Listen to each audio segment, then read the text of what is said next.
ഫലസ്തീൻ ഇസ്രായേൽ വെടിനിർത്തൽ ചർച്ച പുരോഗതി പ്രാപിക്കുന്നതായി ഈജിപ്ത് അഭിപ്രായപ്പെട്ടു. കഴിഞ്ഞ ഏതാനും ദിവസമായി ഈ വിഷയവുമായിട്ട് ബന്ധപ്പെട്ട് ഈജിപ്തിന്റെ തലസ്ഥാനമായിരിക്കുന്ന കെയ്റോയിലാണ് അവസാനവട്ട ചർച്ച എന്ന തരത്തിൽ ഈജിപ്തിന്റെ നേതൃത്വത്തിൽ ഇസ്രായേലിനെയും ഹമാസിനെയും പരസ്പരം ബന്ധപ്പെടുത്തിക്കൊണ്ടുള്ള ചർച്ച പുരോഗതി പ്രാപിക്കുന്നത്. അമേരിക്കയും ഖത്തറും ഈ ഉദ്യമത്തിന് വലിയ രീതിയിലുള്ള സഹായങ്ങൾ നൽകുകയും ചെയ്യുന്നുണ്ട്.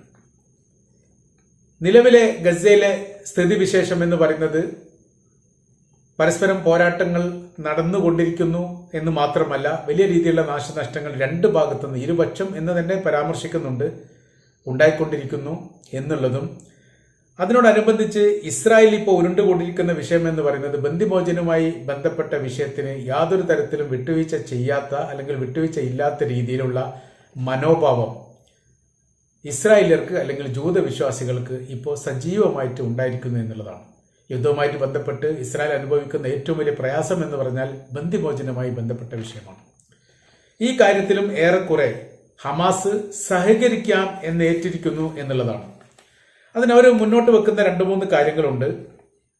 ഹമാസ് പറയുന്ന കാര്യം, കുറച്ച് ബന്ദികളെ ഞങ്ങൾ മോചിപ്പിക്കാൻ തയ്യാറാണ്. അതിന് ആരോഗ്യപരമായിരിക്കുന്ന ഒരുപാട് പ്രശ്നങ്ങളുള്ള ബന്ദികൾ തങ്ങളുടെ കൈവശത്തിൽ ഇപ്പോൾ ഉണ്ട്. അപ്പോൾ അവരുടെ ജീവൻ മരണ നിലനിൽപ്പിന്റെ സ്ഥിതിയിലേക്ക് കാര്യങ്ങൾ എത്തിയിരിക്കുന്നു. അവരെ വീണ്ടും ബന്ദിയായി പിടിച്ചു വെക്കുന്നത് മരണത്തിന് വിട്ടുകൊടുക്കുന്നതിന് തുല്യമായ ഒരു സ്ഥിതിവിശേഷം ചില ബന്ദികളിൽ തങ്ങൾക്ക് പ്രകടമായിരിക്കുന്നു എന്നുള്ളതാണ്.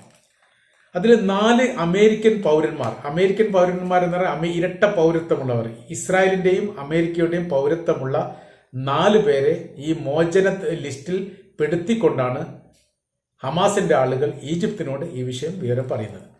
8 പേരായിരുന്നു അമേരിക്കൻ പൗരത്വമുള്ള ഇസ്രായേലിയർ ഉണ്ടായിരുന്നത്. അതിൽ 4 പേർ വ്യത്യസ്ത ഘട്ടങ്ങളിൽ കൊല്ലപ്പെട്ടതായിരിക്കുന്ന വിവരം ഹമാസ് തന്നെ പുറത്തു വന്നു. പിന്നീട് പുറത്താക്കാൻ താല്പര്യമുള്ള, അതായത് ഹമാസിന്റെ ബന്ദികളിൽ നിന്ന് അവര് ഇസ്രായേലിന് കൈമാറാൻ അല്ലെങ്കിൽ ഈജിപ്തിന് കൈമാറാൻ വേണ്ടി തീരുമാനിച്ചിരിക്കുന്ന ബന്ദികളുടെ ഫോട്ടോയും അവരുമായിട്ട് ബന്ധപ്പെട്ട വിവരങ്ങളുമാണ് ഈജിപ്തിന് കൈമാറിയത്. അതോടൊപ്പം തന്നെ ഇസ്രായേലിന്റെ തടവറയിലുള്ള ഫലസ്തീന്റെ തടവുകാരെ മോചിപ്പിക്കുന്നതിന്റെ ലിസ്റ്റും ഹമാസ് നൽകി. യഥാർത്ഥത്തിൽ ഈ 2 ലിസ്റ്റും നൽകിയത് ഹമാസ് തന്നെയാണ്. ഈ വിഷയവുമായിട്ട് ബന്ധപ്പെട്ടാണ് ചർച്ച പുരോഗതിക്കുന്നത്. അപ്പോൾ ഒരു ബന്ദിയെ പോലും മോചിപ്പിക്കുകയാണെങ്കിൽ അതിനുവേണ്ടി വിട്ടുവീഴ്ച ചെയ്യാൻ ഇസ്രായേൽ തയ്യാറാണ് എന്ന് ഇതിന്റെ മുൻപ് തന്നെ പറഞ്ഞതാണ്. ബന്ദിമോചനവുമായി ബന്ധപ്പെട്ട വിഷയം ഒരിക്കലും പരിഹരിക്കാൻ പറ്റാത്ത വിധം അനന്തമായി നീണ്ടുപോകുന്നതിന്റെ പ്രയാസം സർക്കാർ മൊത്തത്തിലും IDF-ഉം അനുഭവിക്കുകയാണ്. അതുകൊണ്ട് ഈ കാര്യം ഏറെക്കുറെ ഇസ്രായേൽ സമ്മതിക്കാൻ സാധ്യതയുണ്ട് എന്നുള്ളതും മുന്നോട്ട് വെക്കുന്ന നിർദ്ദേശങ്ങൾ ഹമാസ് അംഗീകരിക്കാൻ സാധ്യതയുണ്ട് എന്നുള്ളതുമാണ് ഈജിപ്ത് ഇപ്പോൾ അഭിപ്രായപ്പെടുന്നത്. അതിന് മുൻപ് പറയപ്പെട്ട കാര്യങ്ങളെക്കുറിച്ചുള്ള പരാമർശങ്ങൾ അതിന് തുടർച്ചയായിട്ട് പറയുന്നു. 2 മാസം വെടിനിർത്തൽ പ്രഖ്യാപിക്കും. അത് ഈജിപ്താണ് ആ നിർദ്ദേശം മുന്നോട്ട് വെക്കുന്നത്. ഈ 2 മാസത്തെ വെടിനിർത്തലുമായിട്ട് ബന്ധപ്പെട്ട് ഘട്ടം ഘട്ടമായി ഗസയിൽ നിന്ന് ഇസ്രായേൽ സൈന്യം പിന്മാറും. അതോടൊപ്പം തന്നെ ദീർഘകാല വെടിനിർത്തൽ ഈ കാലയളവിനിടയിൽ ആലോചിക്കുകയും ചെയ്യും. എന്ന് വെച്ചാൽ വീണ്ടും ചർച്ച വരും. ഈ 2 മാസത്തെ വെടിനിർത്തലുമായി ബന്ധപ്പെട്ട് പിന്നീട് സുദീർഘമായിരിക്കുന്ന ചർച്ചകൾ ഈ കാലയളവിനിടയിൽ ഈജിപ്തും ഇസ്രായേലും ഹമാസുമായിട്ട് ഉണ്ടാകും.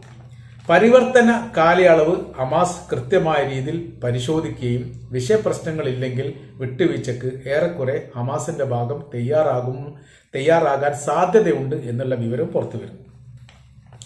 ഈ പറയപ്പെട്ട 2 മാസത്തെ കാലയളവിനിടയിൽ ദുരിതമനുഭവിക്കുന്ന ഗസക്കാർക്ക് ഭക്ഷണം, മരുന്ന്, വെള്ളം, ആവശ്യ വസ്തുക്കൾ, വസ്ത്രമടങ്ങുന്ന എല്ലാ സംവിധാനവും അവരിലേക്ക് എത്തിക്കാൻ വേണ്ടി യാതൊരു തടസ്സവും ഇസ്രായേൽ സൈനികർ ഉണ്ടാക്കുകയില്ല എന്ന് ഈ കരാറിൽ പറയുന്നു. ശാശ്വത വെടിനിർത്തലുമായിട്ട് ബന്ധപ്പെട്ട് മറ്റാരെങ്കിലും മധ്യസ്ഥരെ ഇതിലേക്ക് ഉൾപ്പെടുത്തേണ്ടതുണ്ടെങ്കിൽ അത് ഉൾപ്പെടുത്താൻ തയ്യാറാണ് എന്ന തരത്തിലാണ്. സൗദി അറേബ്യയുടെ പേരൊക്കെ അതിൽ പറയുന്നുണ്ട്. 14 മാസമായി ഇപ്പോൾ യുദ്ധം ആരംഭിച്ചിട്ട് 1 വർഷവും 2 മാസവും കഴിഞ്ഞു. നിലവിലെ സാഹചര്യം സങ്കീർണമാണ്. വലിയ വിഷയങ്ങളും പ്രശ്നങ്ങളും ഗസയെ പോലെ തന്നെ ഇസ്രായേലിന്റെ അകത്തും നടക്കുന്നു. അത് പിന്നെ മീഡിയ കവറേജ് പല ഘട്ടങ്ങളിലും ഇസ്രായേലിന്റെ ഭാഗത്ത് ഉണ്ടാവാറില്ല. കാരണം അവിടെ സർക്കാരിന്റെ നിലപാടിന് വിരുദ്ധമായിട്ടോ അതല്ലെങ്കിൽ സർക്കാർ അറിയാതെ യുദ്ധവുമായിട്ട് ബന്ധപ്പെട്ട കാര്യങ്ങൾ റിപ്പോർട്ട് ചെയ്യുന്നതിനോ വലിയ രീതിയിൽ നിരോധനം അവിടെ ഉണ്ട്. സോഷ്യൽ മീഡിയ നിയന്ത്രിച്ചതുകൊണ്ട് അവിടെ നിന്ന് പ്രത്യേകമായിരിക്കുന്ന പ്രയാസങ്ങൾ വളരെ അപൂർവപരമായിട്ട് മാത്രമാണ് പുറത്തു വരാറുള്ളത്. പിന്നീട് ഹമാസിന്റെ ഭാഗത്തോളം ഉള്ള കാര്യമാണ് ഈജിപ്ത് സംസാരിക്കുന്നത്. ഇസ്രായേൽ സേനയുടെ പൂർണ്ണമായിരിക്കുന്ന പിന്മാറ്റം, അതായത് ശാശ്വത വെടിനിർത്തൽ ഈ 2 മാസ കാലയളവിനിടയിൽ ഉണ്ടാക്കിയെടുക്കും. എന്നിട്ട് ഇസ്രായേൽ സേനയുടെ പൂർണ്ണമായിരിക്കുന്ന പിന്മാറ്റം അതോടൊപ്പം പറയും. പാലായനം ചെയ്തവരെ തിരിച്ചു കൊണ്ടുവരാനുള്ള കരാർ വ്യവസ്ഥ ഇതിനിടയിൽ ഉണ്ടാക്കും. പാലായനം ചെയ്തവർ എന്ന് പറഞ്ഞാൽ തെക്ക് ഗസയിൽ നിന്ന് വടക്കൻ ഗസയിലേക്ക് പോയവരെ തിരിച്ച് ഈ ഭാഗത്തേക്ക് തിരിച്ചു കൊണ്ടുവരില്ല എന്ന് ഈ ഇസ്രായേൽ ഇതിനിടയിൽ പറഞ്ഞിരുന്നു. അത് വലിയ രീതിയിൽ വിവാദമായിരിക്കുന്ന വിഷയമാണ്. അവരുടെ സ്വന്തം ദേശത്തിലേക്ക് അവർക്ക് തിരിച്ചു വരാൻ വേണ്ടിയിട്ട് തിരിച്ചു വരുന്നതിനെ തടയാൻ വേണ്ടി ഇസ്രായേലിന് എന്താ അവകാശം എന്ന് ഫലസ്തീൻ തന്നെ ചോദിച്ചിട്ടുണ്ട്. ഫലസ്തീന്റെ പ്രസിഡന്റ് ആയിരിക്കുന്ന മഹ്മൂദ് അബ്ബാസ് തന്നെ ഈ കാര്യം UN സഭയിൽ പോലും ഉന്നയിച്ചതാണ്. അപ്പൊ പാലായനം ചെയ്തവരെ തിരിച്ചു കൊണ്ടുവരാൻ വേണ്ടിയിട്ടുള്ള സംവിധാനം ഒരുക്കും. പിന്നെ അതിൽ വളരെ പ്രാധാന്യമായിരിക്കുന്ന ഒരു വിഷയം പറയുന്നത് ഗസയുടെ ഭരണം അത് ഫത്തായുമായിട്ട് ധാരണ ചെയ്തിട്ട് ഹമാസും ഫത്തയും ഒരുമിച്ച് ഭരിക്കും. അവിടെ 2 അഭിപ്രായങ്ങൾ അതിനോടനുബന്ധിച്ചിട്ട് വരുന്നുണ്ട്. അതായത് ഹമാസിന് ഭരണം വിട്ടുകൊടുക്കില്ല എന്നുള്ളത് പല ഘട്ടങ്ങളിലും ഇസ്രായേൽ പറഞ്ഞതാണ്. അങ്ങനെയെങ്കിൽ അവിടെ ഹമാസ് മുന്നോട്ട് വെക്കുന്ന ഒരു നിലപാട് ഇപ്പോൾ തന്നെ പുറത്തു വന്നിരിക്കുന്നു. അവർ പറയുന്നത് ഗസയുടെ ഭരണം തങ്ങളുടെ കൈവശത്തിലേക്ക് എത്തുക എന്നുള്ളത് തങ്ങൾക്ക് നിർബന്ധമായിരിക്കുന്ന കാര്യമൊന്നുമല്ല, അത് ഞങ്ങൾക്ക് പിടിവാശമൊന്നുമില്ല.